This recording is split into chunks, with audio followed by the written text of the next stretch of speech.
네 옛날에 주사파 출신 아이가? 그러니까 청와대 자들이 주사파인지 아닌지 알 거 아니냐.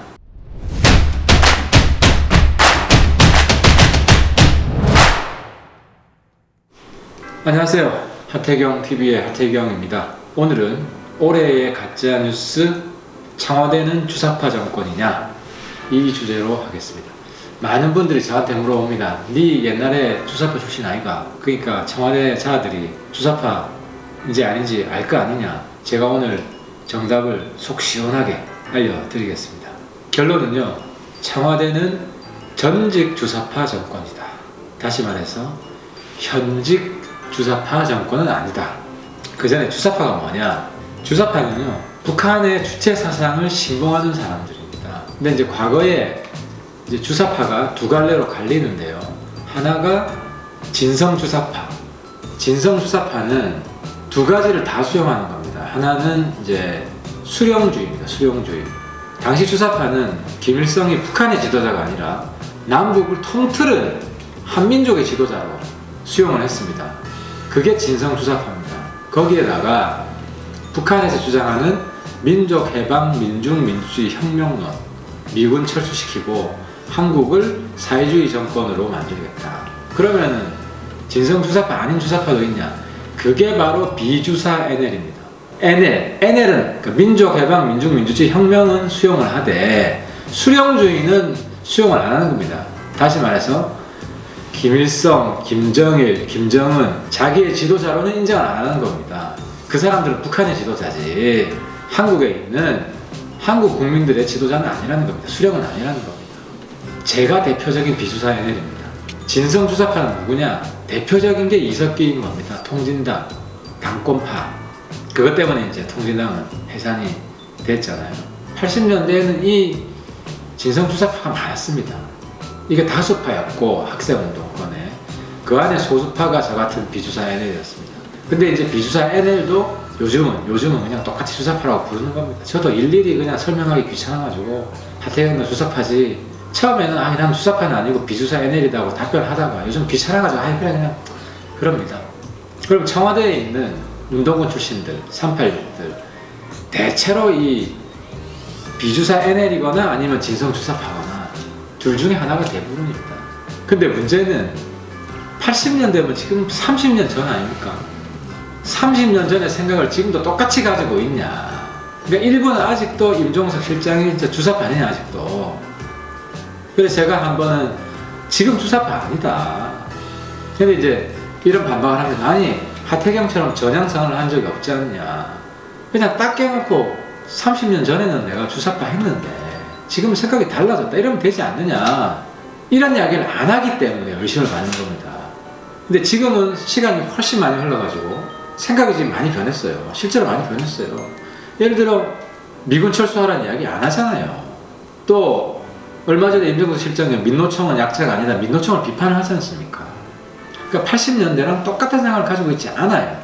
그런데 그때 주사파였다는 걸 인정 못하는 이유, 비겁해진 이유는 90년대 중반부터 자기가 거짓말을 했기 때문에 주사파가 아니었다고. 아까 제가 세 부류라고 그랬는데 통진당파, 민주당의 운동권파, 그리고 그 다음 부류가 이제 저 같은 사람입니다.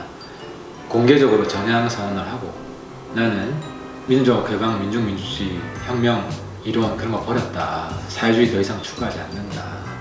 수령주의는 물론 과거에도 인정하지 않았고 지금도 인정하지 않는다. 이런 이제 전향 운동권들이 있습니다. 크게 이제 세 부류입니다. 그래서 이제 혹자는 묻습니다. 왜 하태경 너는 임종석 주사파다 할 때 아니다라고 이렇게 왜 우파랑 싸우냐? 제가 왜 싸우냐면요. 그 공격이 있잖아요. 오히려 역풍이 부는 겁니다.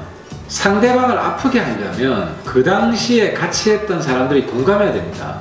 예를 들어 이석기 통진당 있을 때 이석기 전에는 주사파다 하면 공감을 합니다. 실제로 지금도 주사파니까. 그러면 그 공격이 효과를 발휘하는 겁니다. 근데 임종석 실장을 비롯한 청와대에 있는 운동권 출신들을 저기는 주사파 정권이다. 김정은하고 손잡고 대한민국을 적화시키려고 그런다. 이러면은 임종석을 아는 사람들이 피식 웃죠. 지금은 아닌데. 그러니까 오히려 더 빨갱이 장사한다. 옛날 레드 컴플렉스를 떠오르는 겁니다. 과거에 간첩 아닌데 간첩으로 본 사람들이 있거든요. 일부가. 그때를 떠올리는 겁니다. 그래서 다시 수구 태행으로 돌아가려고 한다. 그러니까 자기들끼리 똘똘 뭉치는 거죠. 이 여권 내에 갈라지는 게 아니라, 타격을 받는 게 아니라 오히려 반발만 더 세지는 겁니다. 그리고 여기 우파에서 그런 빨갱이 장사하는 사람들은 극우가 되는 거죠. 예를 들어 백두소대 거기는 종북 세력이다, 저기는 주사파들이다, 빨갱이들이다, 이렇게 공격해도 됩니다. 실제로 그러니까요.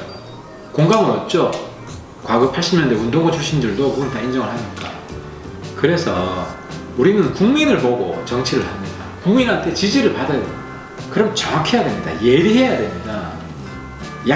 치명적 약점을 쳐야 됩니다. 그래서 청와대는 주사파 정권이다는 가짜뉴스입니다.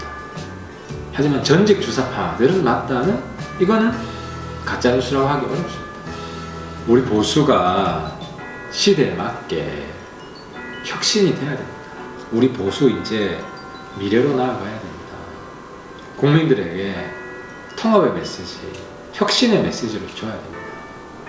그래서 제가 이 하태경이 그렇게 짱돌 많이 날라와도 우파들 혁신하라고, 빨갱이 장사하지 말라고 비판을 하는 겁니다. 여러분, 이제는 이해되셨나요?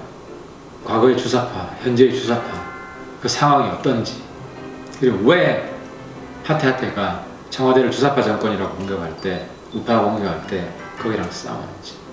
오늘 결론을 말씀드리겠습니다. 자기가 과거에 주사파였으면서도, 그리고 지금은 생각이 바뀌었으면서도, 나는 한때는 주사파였지만 지금은 아니다라고 당당하게 이야기하지 못하는 이런 모습도 비판받아야 됩니다. 비겁합니다. 하지만 그렇다고 해서 여전히 너는 아직도 빨갱이야, 아직도 주사파야, 이렇게 공격하는 것도 바람직하지 않습니다. 오히려 역풍만 더 세게 본다는 겁니다. 그래서 빨갱이 장사하는 것도 안 된다는 겁니다. 오늘의 하태경TV 여기서 마치겠습니다. 감사합니다.